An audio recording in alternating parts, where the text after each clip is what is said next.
Ya, saudara, pemerintah Kota Banda Aceh mulai membongkar bangunan Pasar Aceh Shopping Center atau Pasar Aceh Lama karena kondisi yang sudah tidak layak lagi untuk digunakan. Namun para pedagang mengeluh karena pembongkaran dilakukan dinilai terlalu cepat sebelum dipindahkan ke Pasar Aceh Baru.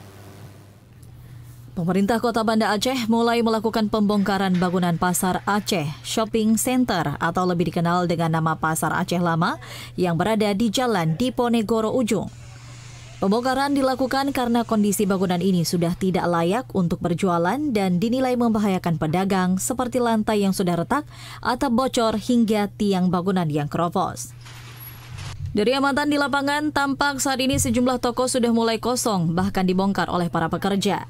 Namun masih ada sejumlah pedagang bertahan dengan alasan belum memiliki tempat untuk berjualan dan terkendala biaya pengangkutan pemindahan barang.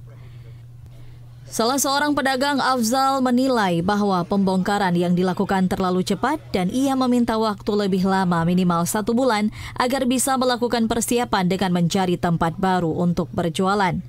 Ia pun berharap kepada pemerintah kota untuk membantu biaya pemindahan barang. Ia juga menjelaskan hingga saat ini belum ada kejelasan terkait dengan nomor undian kepemilikan toko yang baru sehingga ia memilih bertahan untuk sementara waktu. Harapan kami ya para pedagang, kalau bisa jangan dipindahkan dulu kami untuk sementara. Kami diberi waktu paling kurang 1 bulan. Karena ini kan masalah barang, angkutan kan perlu biaya. Itu kendala kami. Revitalisasi bangunan Pasar Aceh Lama dilakukan pemerintah Kota Banda Aceh karena bangunannya sudah tidak layak huni bagi 150 pedagang yang berjualan di tempat ini. Untuk sementara waktu, para pedagang akan dipindahkan ke Pasar Aceh Baru dengan memberikan keringanan biaya sewa lapak dan juga fasilitas untuk mempermudah proses pemindahan.